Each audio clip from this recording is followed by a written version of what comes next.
Good morning, I'm Maiki Oreta and you're watching Business 360, where we break down the numbers, connect the dots, and give you the developments and the insights you need to navigate, adapt, and lead. Let's dive right in.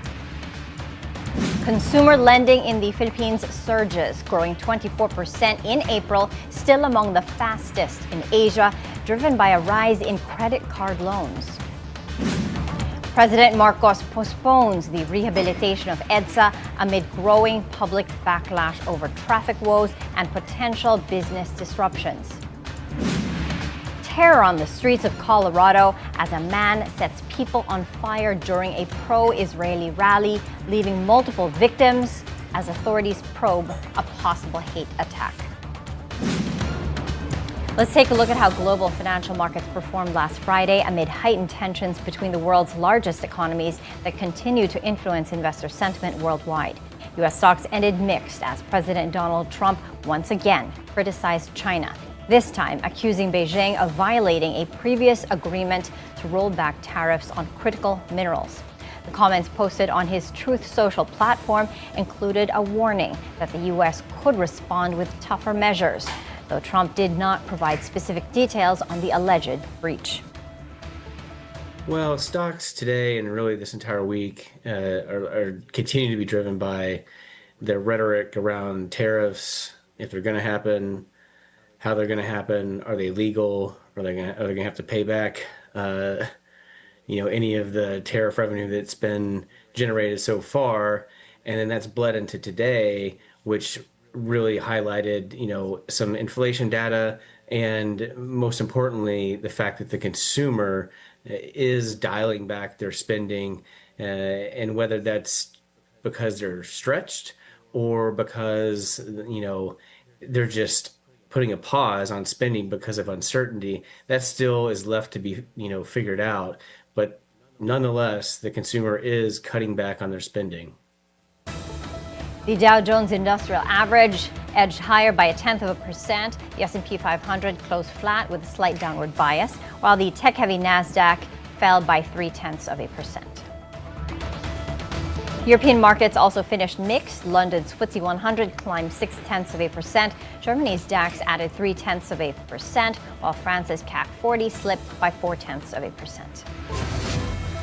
Philippine consumer loan growth remains among the strongest in Asia, a sign that household spending and borrowing appetite remain resilient despite high interest rates and global uncertainties. Now, latest BSP data shows consumer loans expanded by 24% year-on-year in April, slightly up from 23.9% in March, as Filipinos continue to rely on credit to fund daily spending and lifestyle needs. Total consumer credit stood at 1.67 trillion pesos, higher than the 1.64 trillion recorded just a year ago. The biggest driver, credit card loans, which surged 29.3% amid strong spending momentum. Motor vehicle loans also grew 9%, unchanged from the pace in March of 2025. In contrast, lending to production sectors rose 10.3%, a slight deceleration there from 10.8% in the previous month, as the demand for business credit softened in real estate and wholesale and retail trade. Headline inflation is seen cooling to its lowest level in more than 5 years, a trend that could boost consumer confidence and strengthen the case for monetary policy easing in the months ahead. A Business World poll of 17 analysts estimates May inflation at 1.3%, easing from 1.4% in April and well below the 3.9% print in May of last year. The figure also sits comfortably within the BSP's forecast range of 0.9 to 1.7%. If confirmed, this would be the slowest inflation rate since November 2019's 1.2%. Analysts cite declining food prices and a stronger peso as the key drivers, easing cost pressures from both households and import-reliant businesses. A sustained slowdown could shape rate cut decisions, support corporate plans, and influence consumer demand through the year. Finance Secretary Ralph Recto vows to strengthen the fiscal position of state-run financial institutions, a move that could enhance public investment capacity and market stability, especially amid global uncertainties. Recto says that this will be done through regular meetings of the Asset Liability Management Committee, or ALCO, to closely monitor financial performance and manage risk exposure. He adds that this is in line with President Ferdinand Marcos Jr.'s directive to keep government financial institutions strong, stable, and mission-focused. ALCO was created in 2022 under the Administrative Code of 1981, which gives the Department of Finance oversight powers to harmonize the policies of state financial agencies, a crucial tool in aligning public finance with national development goals. Investment momentum is losing steam, with approvals from the Board of Investment significantly down in the first 5 months of the year. But officials say this is part of the normal cycle and that a recovery could be on the horizon. Investment pledges approved by the Board of Investments, or BOI, dropped to 329.52 billion pesos as of May. Data from the BOI shows that this is 48.53% lower than the 640.22 billion worth of projects approved during the same period last year. The agency previously said that this slowdown in approvals was expected, reflecting the natural cycle of investment activity. Despite this, BOI Chairman and Trade Secretary Cristina Roque remains optimistic, saying approvals could pick up soon, thanks to the upcoming 2025 to 2027 Strategic Investment Priority Plan and a slate of local and international roadshows. The Philippines' trade deficit continues to narrow, a trend that could help ease pressure on the peso and support the country's current account position. Data from the Philippine Statistics Authority shows that the trade gap in goods shrank to $3.49 billion in April, down from $5.51 billion in March and $4.73 billion in the same month last year. The improvement was mainly due to a sharp drop in imports, which fell to their lowest level in 13 months, reflecting muted demand for capital goods and raw materials amid a slower pace of domestic manufacturing and investment. The World Bank's new partnership framework for 2026 to 2031 has been approved, and the Finance Department says it's aligned with President Bongbong Marcos's national development agenda. The updated CPF prioritizes areas critical to the administration's goals, including better health care and education, stronger job creation, digitalization, and economic resilience. Finance Secretary Ralph Recto says that the framework will help ensure that development financing is strategically targeted and makes a meaningful impact on the lives of Filipinos. Under the plan, the World Bank Group aims to reach 19 million people with quality health and nutrition services and improve education outcomes for 15 million students across the country. Drivers should brace for changes at the pump, but the outlook depends on what you'll be filling up with. According to Unioil, diesel prices are expected to either hold steady or see a slight rollback of 10 centavos per liter. Gasoline prices, however, are projected to increase by 10 to 30 centavos per liter. The next round of price adjustments will take effect Tuesday, tomorrow, June 3rd. The Energy Department says global oil price movements, partly influenced by potential U.S. sanctions on Russia, are shaping the latest trends. We're taking a quick break. Please stay with us as we dive deep into the numbers and the narratives that matter most to your bottom line.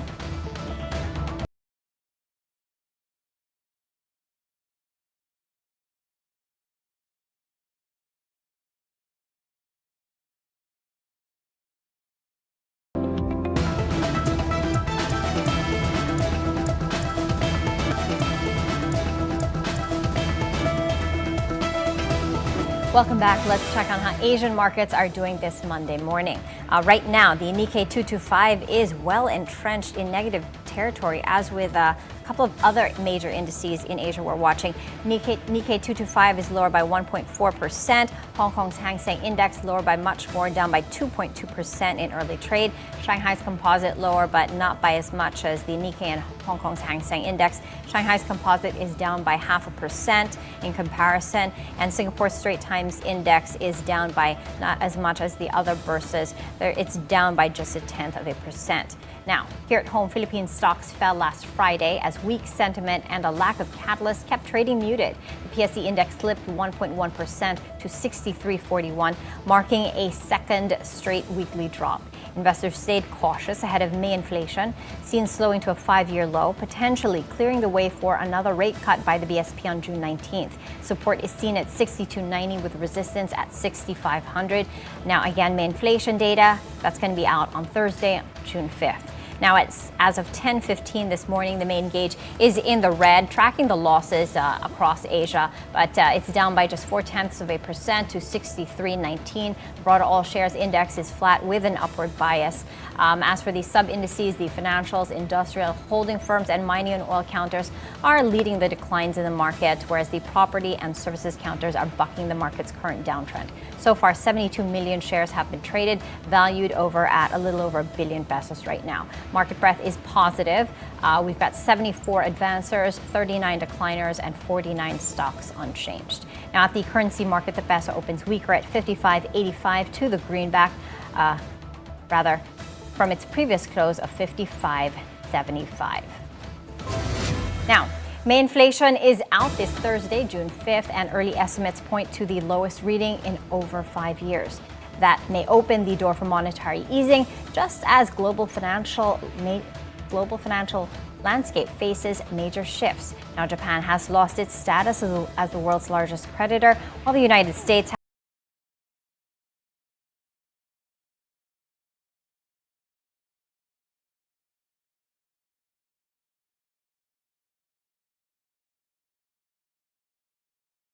combined with softening domestic inflation mean for the Philippines, and how should investors be positioning themselves for the second half of 2025? Joining us now is Christina Ulang. She's the research head at First Metro Investment Corporation. She's going to be talking about all this and more with us. Hi, Christina. Good morning, and thank you for being here with us. Hi, good morning, Maiki. Thanks for having me. Okay, so Christina, we'll start with the twin developments. Japan losing its status as the world's top creditor, and the U.S. losing its last AAA credit rating. How do you think these developments are going to influence global liquidity, particularly for emerging markets like the Philippines? Mm-hmm. The markets now are being governed by geopolitical risk, geopolitical consideration, and so we're seeing this reduced Japanese position in terms of their lending. But if you're going to look at the external assets, their assets is even still growing 11%. It's just that they are now second to Germany, and then China is the third. And I think what is at stake here is global liquidity, and if Japan becomes more inward-looking, then there could be some repercussions on global liquidity. But I think they're trying to reorganize their expenditure priorities now, given all of these considerations. Geopolitical, the U.S. saying that defense spending should go up. It should be like 5% of GDP, 3.5% of GDP for some Asian countries. And so I think Japan as an ally is want to be in sync with that, and they're, I think, reorganizing reprioritizing all of their expenditures, and that, I think, that's one factor. But that doesn't mean they won't be investing abroad. We are a big beneficiary of their FDIs, and that should continue given the improvement in our investment environment. But with regard to the U.S., the U.S. losing its credit standing is negative in terms of the continuing high interest rate environment there.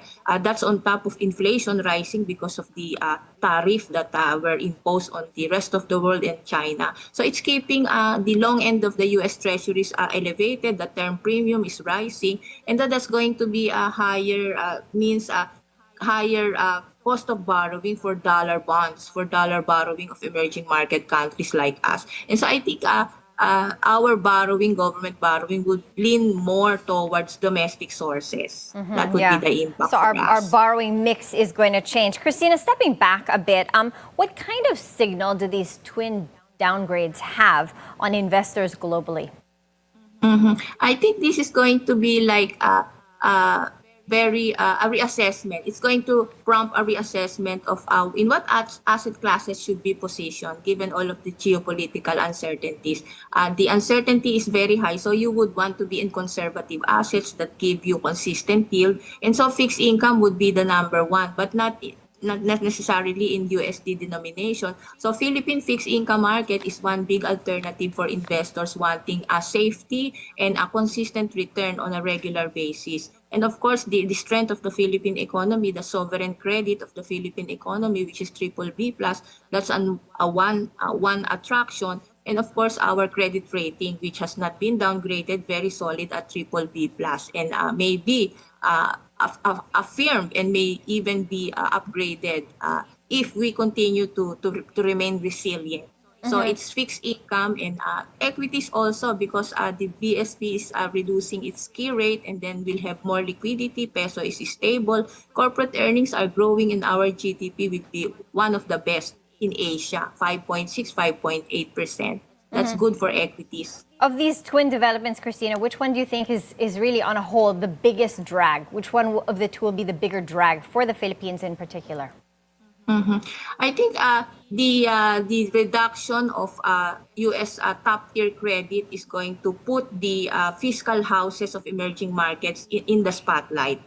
Credit rating agencies are going to look into the fiscal sustainability, debt sustainability issues facing economies. And I think government will have to produce the growth that is needed to bridge our budget deficit, which is about 1.5 trillion estimated for this year. That's why BSP will be doing the heavy lifting in as far as rate cutting to shore up the economy, stimulate the economy. And of course, also government will need to spend. But the question is, if your growth is going to slow, where would tax revenue be the same, or will you be reducing your spending because tax revenues are slowing, or would the government be borrowing? But what is fixed is the budget for this year, 6.3 trillion. So they have to spend that, but the tax revenue is the variable thing. And so the question is, will there be more debt supply coming out of the government in order to fund the fiscal support that is supposed to stimulate the economy and enable 6% GDP growth for this year. Christina, earlier you mentioned, the borrowing mix is going to have to change and how everyone around the world just needs to be a little bit more conservative. How do you think that's going to change our borrowing mix in the Philippines? At present, it's at what? 25-70. Where do you see it at present, and how do you see it changing as we get into the second half of the year? Historically, we have been, government has been borrowing on a mix of 75% domestic and then 25% foreign sources. So maybe that could change even with the peso stability because U.S. term premium are rising. Interest rates in the U.S. are not expected to really come down in a big way because the central bank, is on a steady mode. Very conservative because the inflation risk is still there because of the Trump's tariffs, and U.S. growth is still in positive territory. It was upgraded to like 0.3% first quarter of this year, and the labor market is still very strong. So the U.S. economy is very strong.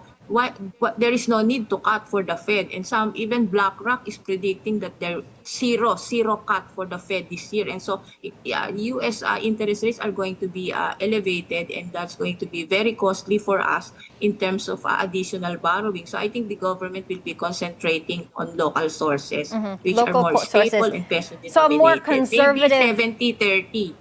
Maybe 80 domestic, okay. 20 foreign. Okay, so they take a more conservative stance when it comes to domestic borrowing in favor of, doing everything, getting everything they need from the local market.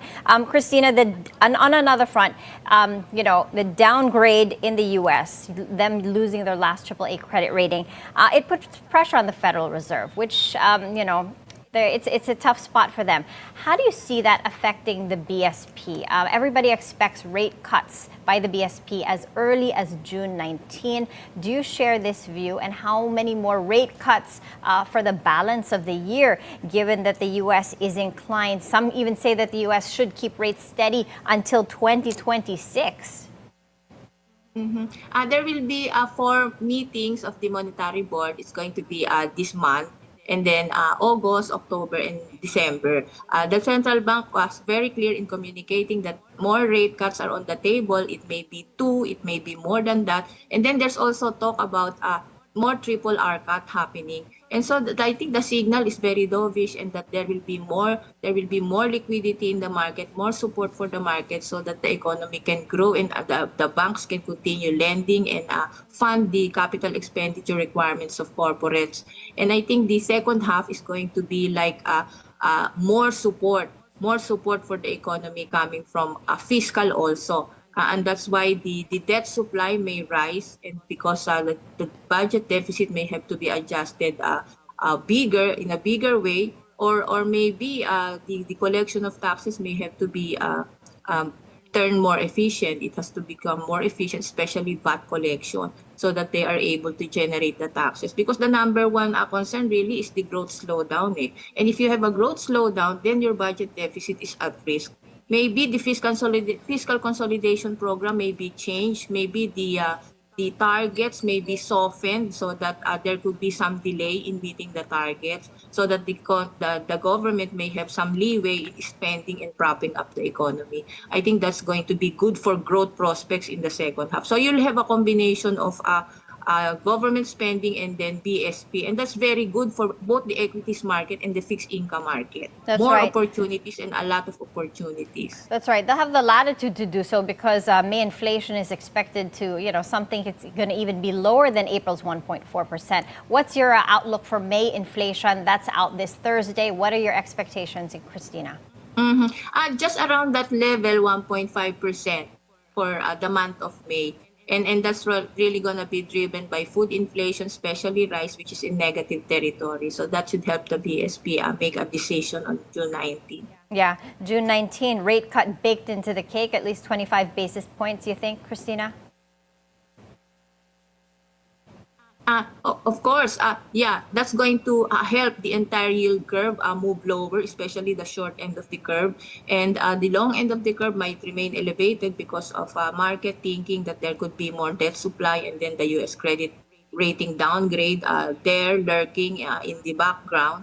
And the deficit may be revised, and the risk of unmet fiscal targets may be there also a concern. And therefore, the long end of the curve might be higher than originally thought. But that's going to provide rich yields for investors who are into the long end, like the 10 years, the 15 year, the 10, 25 15, and year. 20. I think, yeah, very good opportunity in terms of the yield. But in terms of the trading opportunity, the short end and the belly provides a lot of price upside.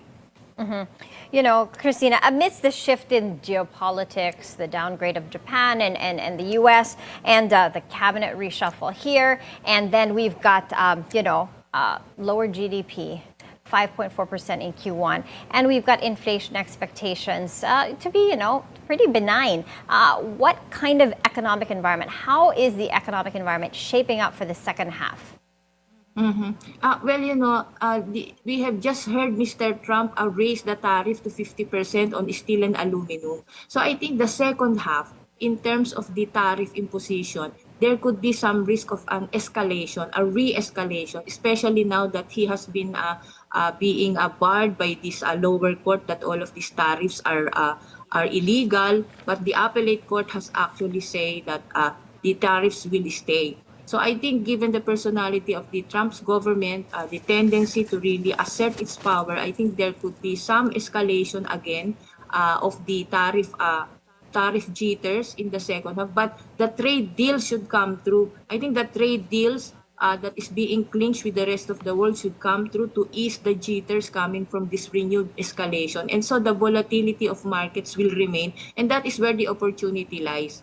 The Philippine equities markets very much driven externally, not so much by local fundamentals. And that is number one, the corporate earnings. We've seen corporate earnings just grow 3%, and yet the PISA managed to rise by 12% from April to May. And now we're seeing the peso also faced with a wider current account deficit forecast, but the peso has appreciated 2.5%. So I think the second half is going to be marked by a lot of external influences, muting domestic development. But of course, we need to have all of these fundamental strengths sustained like our low inflation, BSP rate cutting, and government fiscal support for us to really have the GDP target that we need, which is close to 6%. And one last question, Christina. In this environment, where do the opportunities lie? Of course, equities. The two catalysts are looming, and that is really the inflation that's going to come out this week. If it beats the 1.4%, then that's going to be cheered by the market. And then second quarter GDP is also due, which we expect to be an acceleration of the 5.4 in the first quarter, and then the rate cutting of the BSP. So there are really three events that's going to be major catalysts for the equities market. And the market is very cheap now. It's 11 times PE, 9, 10, 11 times PE. Corporate earnings may still do a catch-up in the second half. So this is an opportunity to invest in the equities market and to be complemented by fixed income investments also. In the long end, if you are the type who would want steady cash flows and a lock-in in terms of the yield, very high yield. All right. Thank you so much, Christina Ulang, the head of research for First Metro Investment Corporation, for sharing your thoughts with us. Thank you. Bye-bye, Mikey. Thanks. We're taking a short break. Business 360 will be right back.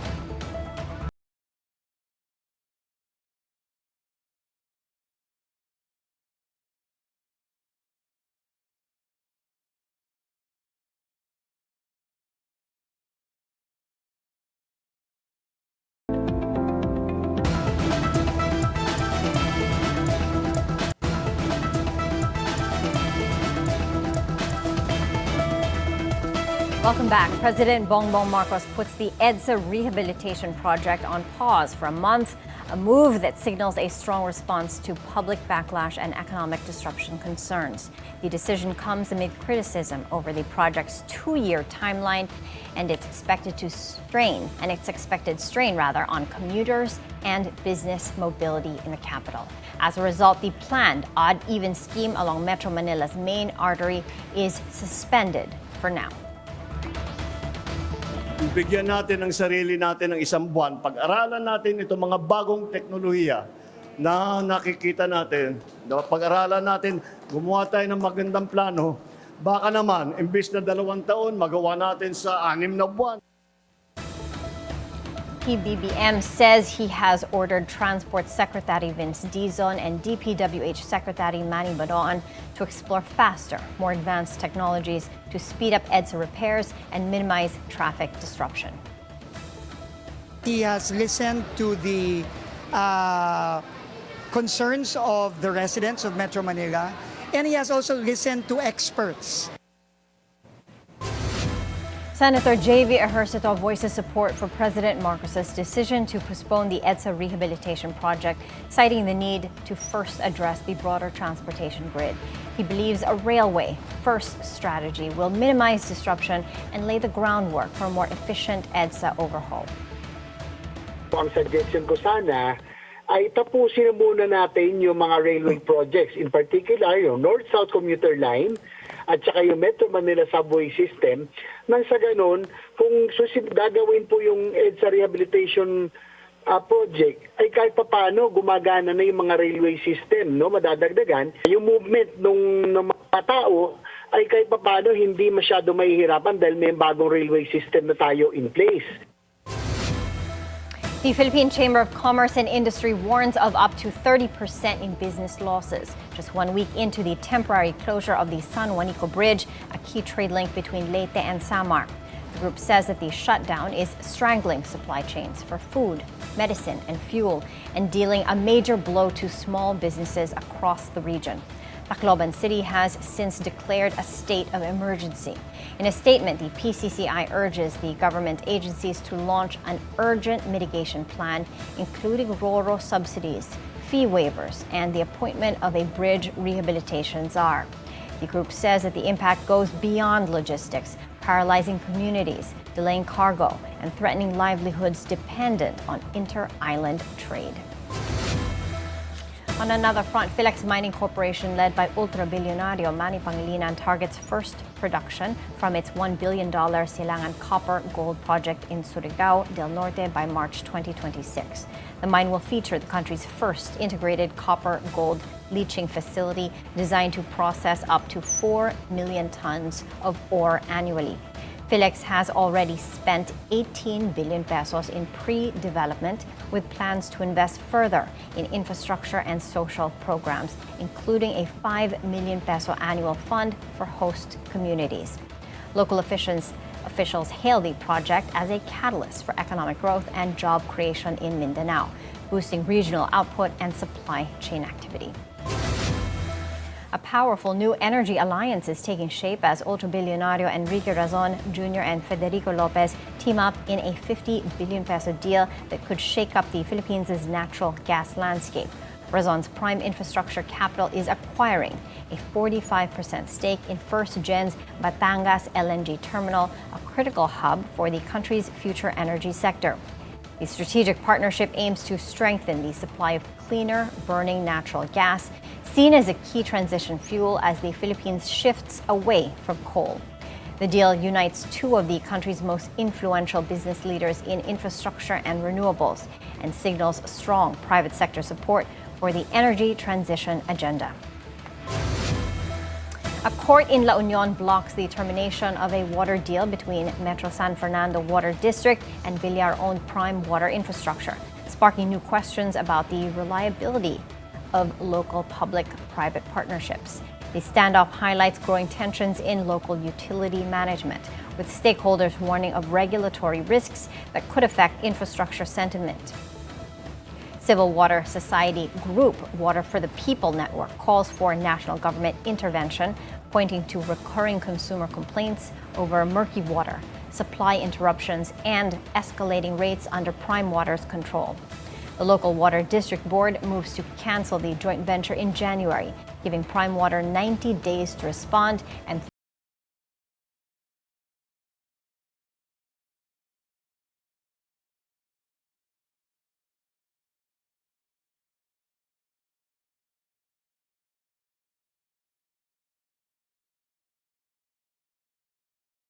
reliability, while over 22 barangays in San Fernando City face uncertainty over clean and reliable water access. Vice President Sara Duterte shrugs off the appointment of Police Major General Nicolas Torre III as the new chief of the Philippine National Police. Dick Villanueva has that story.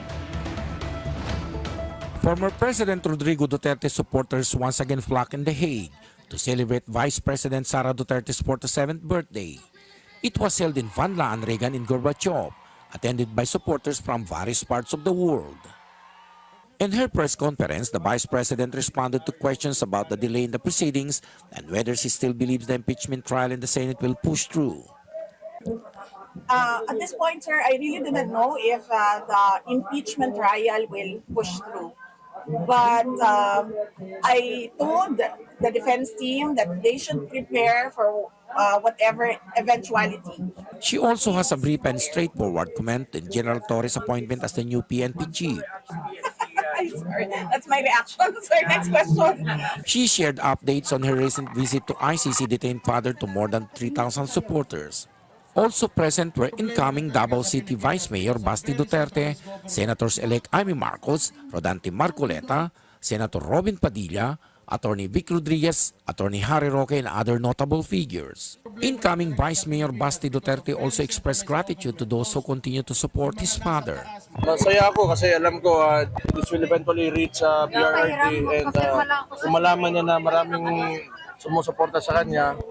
Re-elected Senator Amy Marcos shared her thoughts on the Senate's handling of the impeachment trial against Vice President Sara. Ang dami nakasalang sa akin.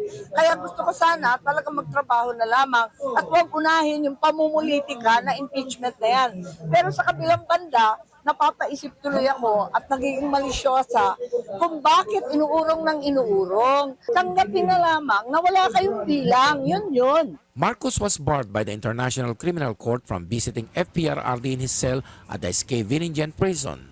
Meanwhile, Attorney Roque directly addressed issues about his multiple passports, his pending request for political asylum in the Netherlands, and his potential arrest. Una-una po, fake news. Yung marami akong passport. Nagkaroon na po ng clarification ng DFA na isa lang ang valid passport ko. Pangalawa, gawin niya lahat ng gusto niyang gawin kasi alam ko namang karapatan ko bilang isang biktima ng panggigipit. At the end of the program, Vice President Sara patiently posed for souvenir photos with her supporters. She is returning to the Philippines on June 4.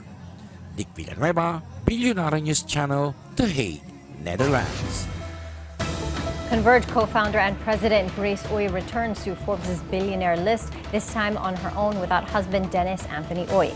After dropping off the list in September of 2022, Grace Uy makes a comeback with a net worth of over $1 billion, thanks to a doubling of Converge ICT's share price over the past year. This brings the number of Filipino dollar billionaires to 16, highlighting a strong recovery in equity markets and renewed confidence in select sectors like tech, infrastructure, and logistics. Ultra Bilyonaryo Manny Villar remains the richest Filipino despite a 1% dip in net worth, still holding $17 billion.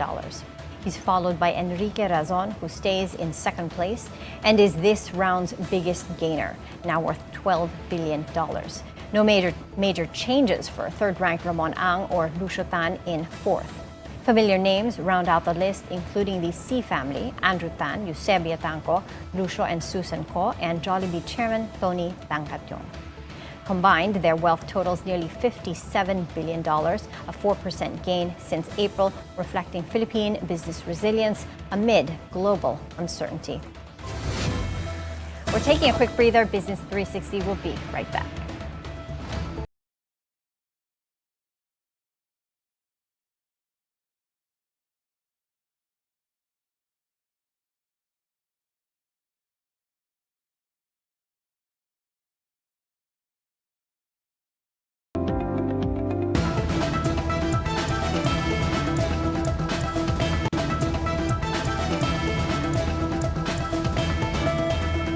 Shocking attack in Boulder, Colorado raises fresh concerns over hate-driven violence in the United States.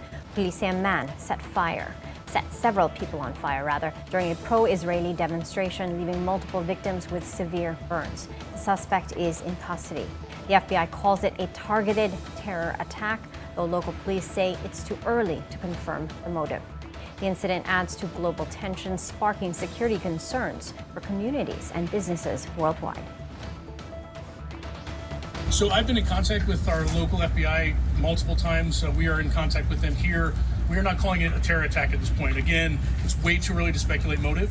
I know there's a lot out there on social media, but I ask people just to give us a little bit of patience while we work through a really complex scene. A lot of witnesses were here. We've taken them to another location to debrief them and interview them. As we do that, I think the picture will become more clear. But it would be irresponsible for me to speculate on motive this early on. We're only a couple hours into this thing. A Russian delegation arrives in Istanbul for a second round of peace talks with Ukraine, a development closely watched by markets amid hopes for de-escalation. Ukrainian President Volodymyr Zelensky confirms that his defense minister will join the negotiations. U.S. President Donald Trump's envoy, Keith Kellogg, says both sides are expected to present peace proposals. In a separate statement, Kellogg concedes that Russian President Vladimir Putin may have a point, saying that the war in Ukraine has taken on the character of a NATO proxy conflict.